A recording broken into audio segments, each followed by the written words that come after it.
Mabuhay! I'm Eugenia Moraleda, and we're back watching Landscapes of Learning. Remember the online series with 4 components? The learning, teaching, music, arts. Now, today, we're starting with the 4th component, Scenarios from the Future, with the title, Crack in the Wall. Well, I'm not going to ask you to tell me what is crack to you, but Crack in the Wall is really an adaptation or a version of a children's story, The Isle Prince, but definitely everything is present. Now, Crack in the Wall is not an operetta, not even a Swiss. It's a very brief story in music with very simple dialogue, telling all the story from first the introduction, the characters, the plot. Second act, you have the revelation of the problem, and then a little later the solution or the plan to solve the problem. And the third act, which is really, I call What Now, is now designed to give a show, to show what we mean by ultimate evaluation in a continuum of assessment.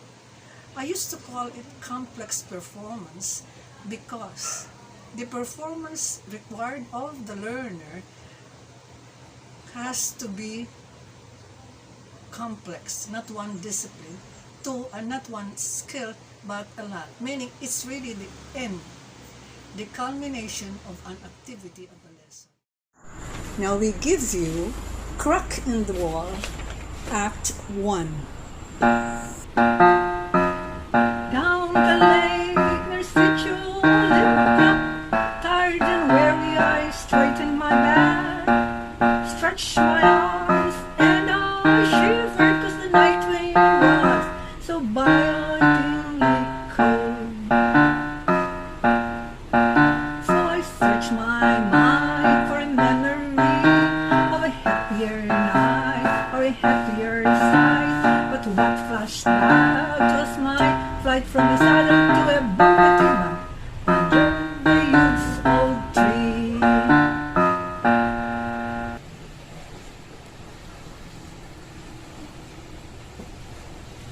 It's not a happy night, not even a happy sight. Suddenly I saw a creature of the night, a crocodile creepily coming my way.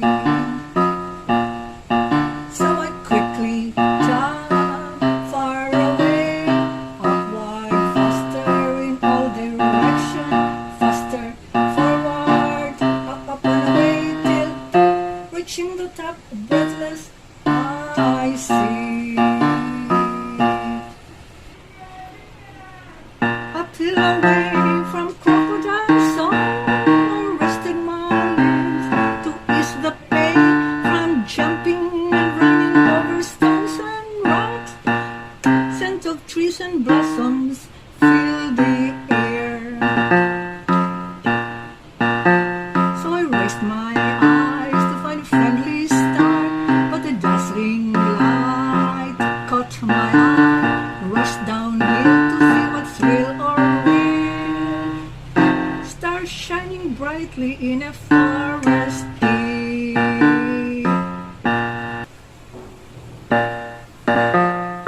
Rushed downhill for a closer look. A castle amongst tall trees. My heart skipped a beat, a somersault it did before me. Like a sculpture, it cascaded down the slope of the hill, hovering above a canopy of trees. Glass, crystal, aluminum and steel, bended, folded and layered. Its pearl-like luminosity glowing in the moonlit night. Stunned, I waited mesmerized, silently wishing for time to stand still and steal moments of ecstasy.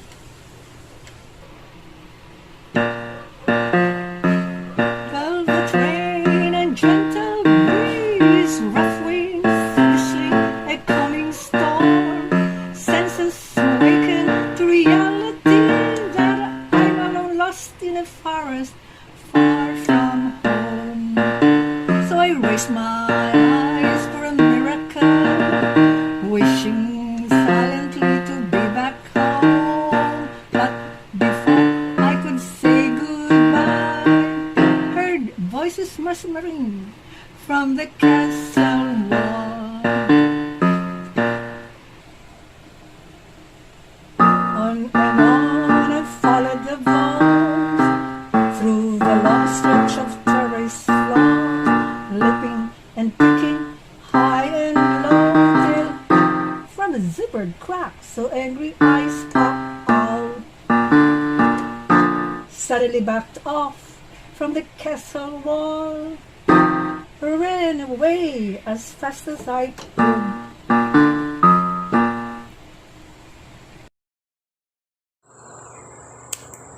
Act 2, Crack in the Wall.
This room feels cold and eerie.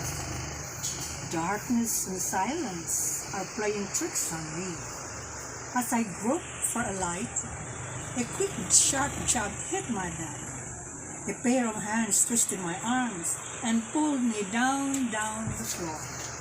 Surprised to find on top of me a young maiden, eyes wide open, asking, "Who are you? From where are you? How did you come? Why are you here?" Before I could answer, an old man's voice is heard. "Ah, girl, where's my breakfast? I'm hungry. I overslept last night." "Yes, master. Yes, master."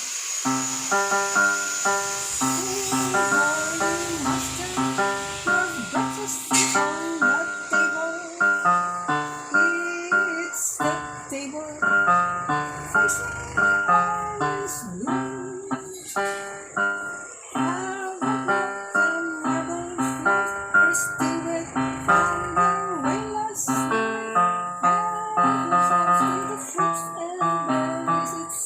Mangoes, and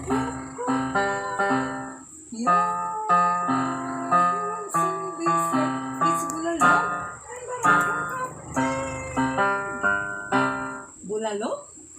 No, master, that's dried fish in Visaya, and of course fried eggs. So it's bulalo and barako.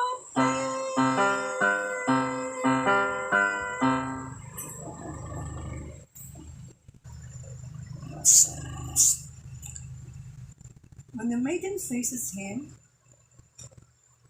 he goes down the tree and says, "I'm so sorry. You could have lost your job." "What job are you talking about? That's not a job. I'm a slave here. I don't get paid. Sometimes I have no food and they do not like what I do. So, no day off, no pay. Why are you staying?" "Because I have no place to go. They borrowed me from my aunt who works in their farm, and when I wanted to return to the house, they told me she was killed by terrorists, and they burned our house, and that's it. I don't have a place to go. That's why I'm staying." "Have you tried skating?" "Well, I did. Several times I ended up being beaten, and sometimes without food." "Oh, and wait, who are you?"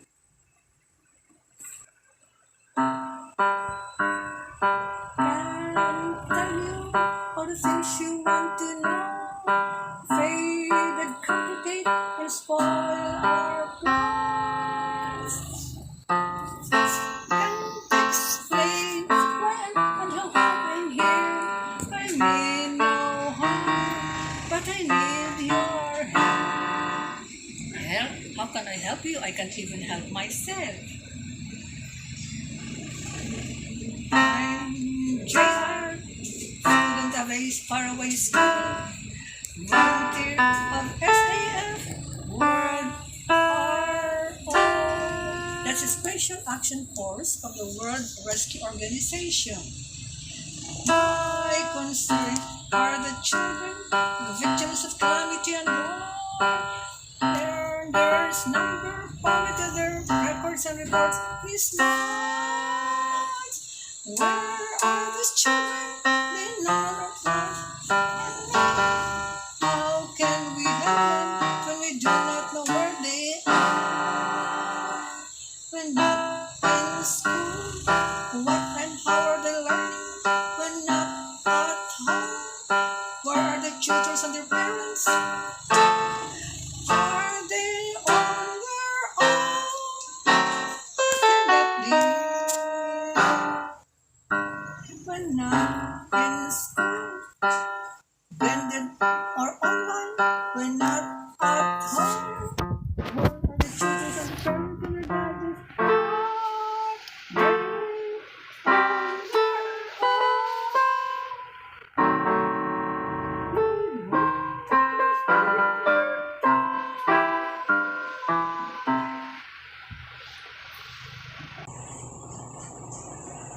Well, I don't have the answers, but I'll help.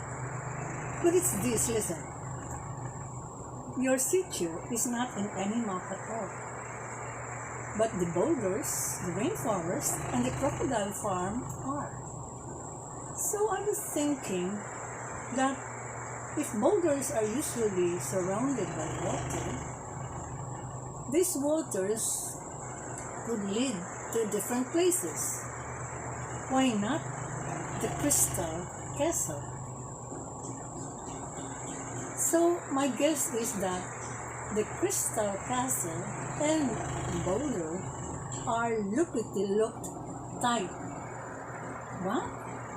Oh, I did try that idea, but I failed. Try me. A week later, the maiden is surprised to find a boat hidden among the palm trees. And she was more surprised when she sees JR jump ashore. So she ran quickly down to their meeting place. JR was very brave, he says. "I'm not going to stay long because if you see there, you find a boat waiting for me. But I just have to come here because we will soon be leaving for our station. And I have to let you know that I will be back and I will be back. I promise you I'll be back. Please trust me." The maiden was motionless when J.R. left, and she followed him to the boat and would not leave her place until she saw the boat sail out into the horizon and out of sight.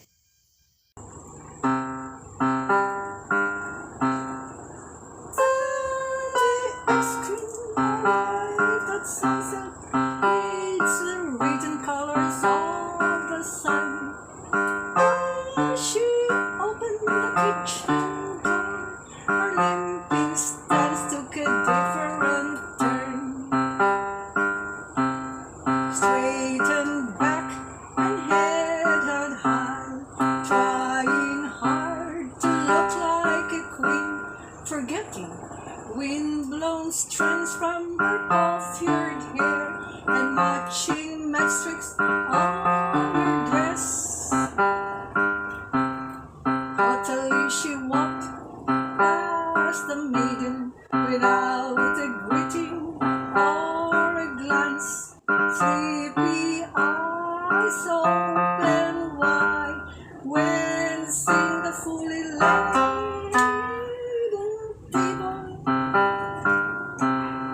"What's that scent from the kitchen?" "Madam, only paella on seafood with chicken."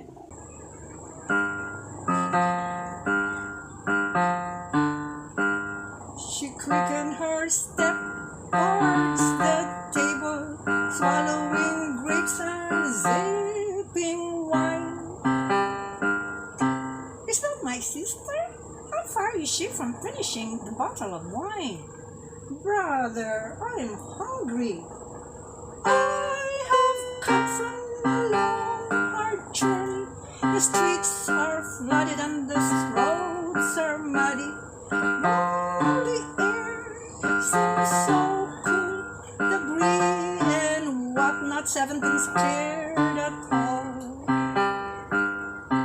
I waited long hours for a ride till a fire truck came along, begged to hitch, and they agreed as long as it's within their sight. So there now. Alter, what's delaying this dinner?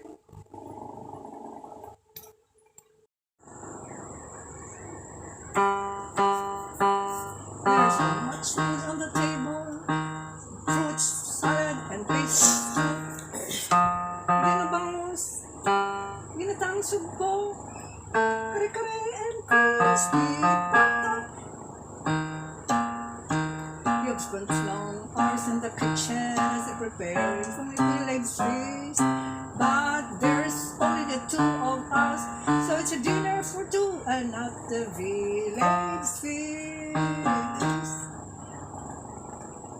You've spent long hours in the kitchen as they're preparing for a village feast. There's only the two of us, so it's a dinner for two and not the village feast. What's really delaying this dinner? There's soup still boiling in the cooking pot. The wood's not dry enough, it's blowing the boiling in the cooking pot. Patience for a little while more.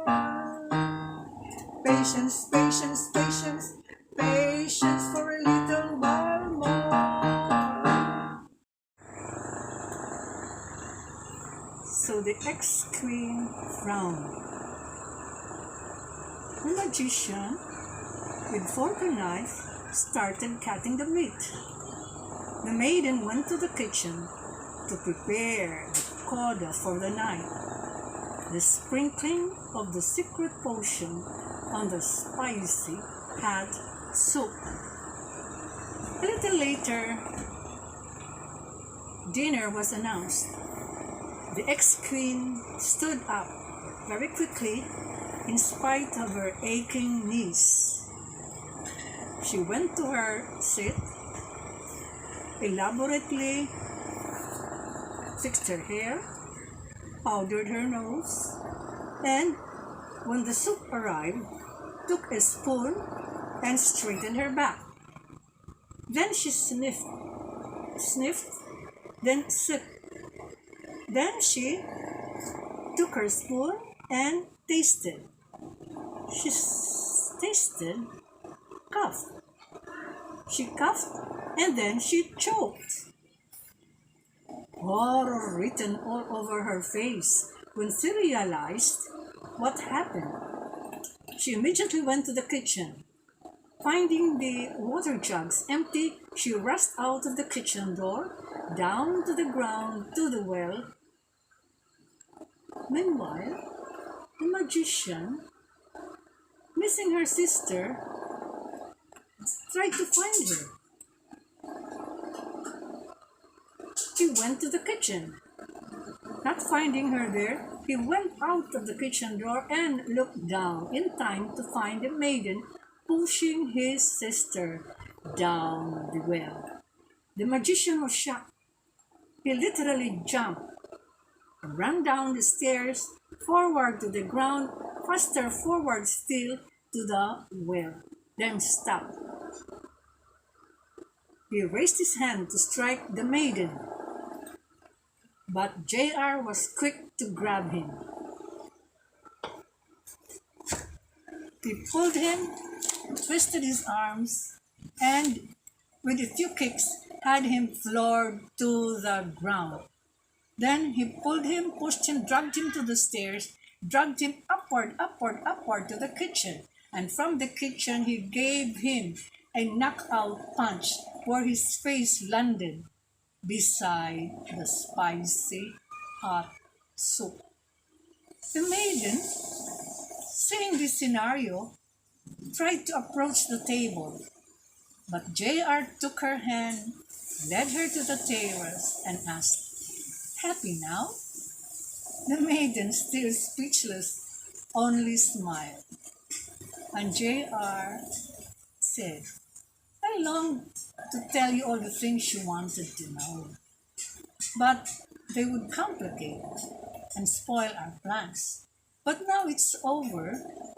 Let me thank you. Thank you for trusting me."